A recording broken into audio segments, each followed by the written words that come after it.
Hi, everybody. Thanks for joining us today. I'm here with Saima Ali, who is a Deputy Head of Procurement at KFM. Saima and I are talking today based on her experience and what led her to KFM, and also as part of a multi-role retain campaign that Procurement Heads have taken on. Saima, welcome. Hi, James. Thanks for having me here. Oh, no problem. It's good to have you. So just to kind of dive in, Saima, it would be great to understand a bit about you, the backstory and procurement journey so far. Yeah, so I've been at KFM for around 18 months now. I was actually headhunted from another NHS trust, and I started as a senior category manager, but was seconded over to another hospital to carry out the commissioning of a new build, and that was being like the face of KFM.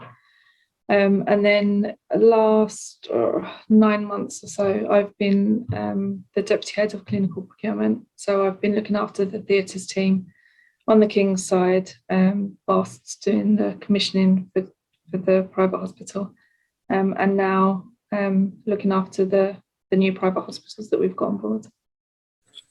For the benefit of anybody watching who hasn't come across KFM before, could you give a bit of an overview of who you guys are, your remit and how the procurement function kind of fits in? Yeah, so KFM started around 7 years ago. So we're a fully owned subsidiary of King's College Hospital Trust. We provide like a managed service to the hospital, and that includes procurement, supply chain, sterile services, endoscopy, technical support. The procurement and supply chain is split into two teams. One is clinical procurement, which is where I sit, and then there's a capital and corporate team, which look after capital and corporate. So how would you describe the culture at KFM, Saima? Right, so the culture at KFM, when I started, the team was relatively new. So we've gone from a team of 6 to like 25. And we've got a wide range of backgrounds, skill sets. We're a very close team. We all get along really well. We're like a little family at KFM. And that's not just the clinical procurement team, that's cross teams as well. So purchasing support, IT, we all get along really well. And I think it's really nice to work here with that kind of diverse culture. Amazing. Sounds like a good place to work, and one that's evolved in recent years. Yes, definitely. I mean, even since I've been here, although I was off commissioning a new build, I still had really, really close ties and links with the whole team. So yeah, definitely. So Saima, can you tell us a bit more about the mandate that procurement heads have taken on retained with you in your team, and the profile that you're looking for? Yeah, sure. So we're looking for a clinical category manager. We're looking for someone to look after 1 or 2 categories, and this will sit across the clients that we're getting on board and the one that we have gone live with so far.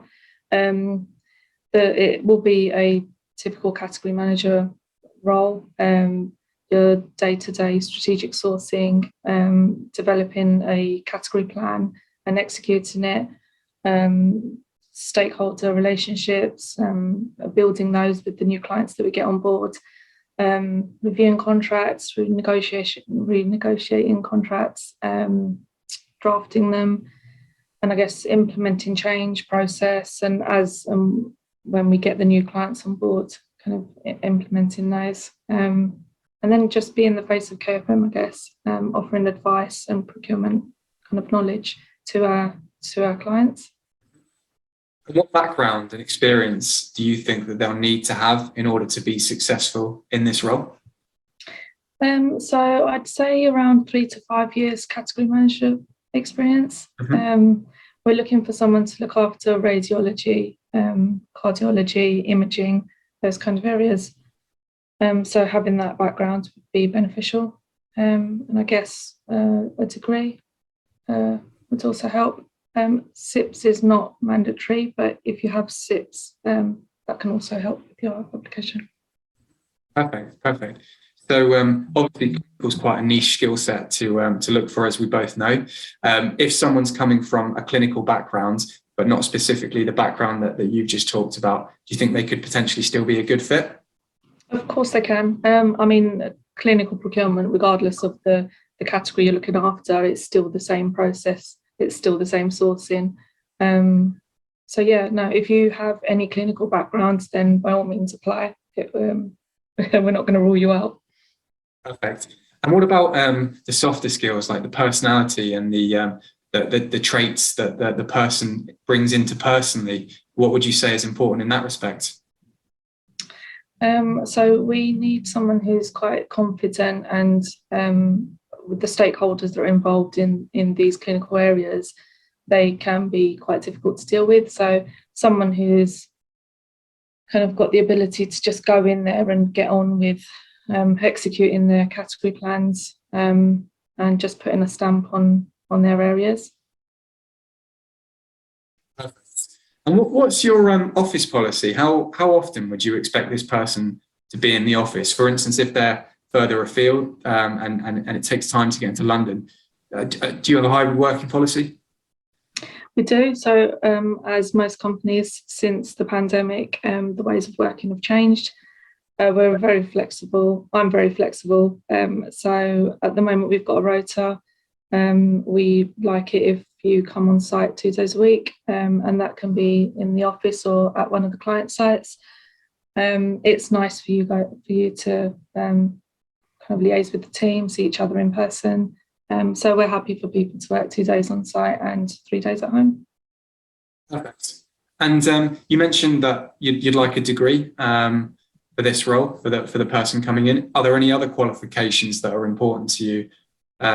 Or I guess more specifically, do you think that they would need to have SIPs or PCR regulations 2015? Do you think that would be helpful or not necessary?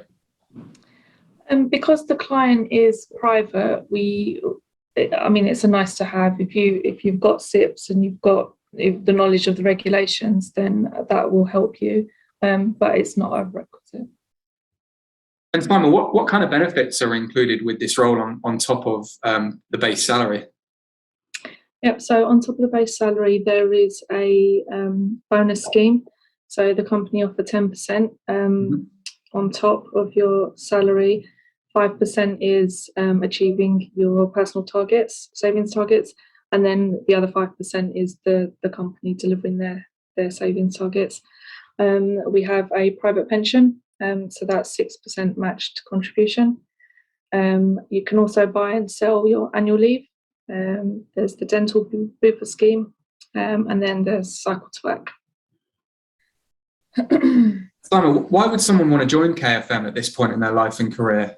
What do you think makes you guys different from your competitors? I think KFM at the moment, we're going through so much change as an organisation. We have all these growth plans. We're acquiring all these new private hospitals to carry out procurement and supply chain for. We have a lot of international opportunities coming up, and these are organisations who are approaching us. So it just shows the kind of culture, like we talked about earlier, and the dynamics of the organisation and how we're up and coming. I guess the culture of the team, we're like a small little family. We all get along really well. It's an enjoyable place to work. I mean, I've lasted 18 months, so yeah, I guess it's just we're flexible. You'll have a laugh. We're all very supportive with individual careers and kind of like developing people. And I guess just working for me. Yeah, on top of all that, they get to work for you, Saima. Yeah. What a way to end it. That all sounds great. Thanks so much for your time. No, thanks, Jim. If anybody watching this is interested in meeting Saima and learning more about the role and the opportunity, please do get in touch. Thanks, James. Thanks, Saima. Good to have you. Thanks.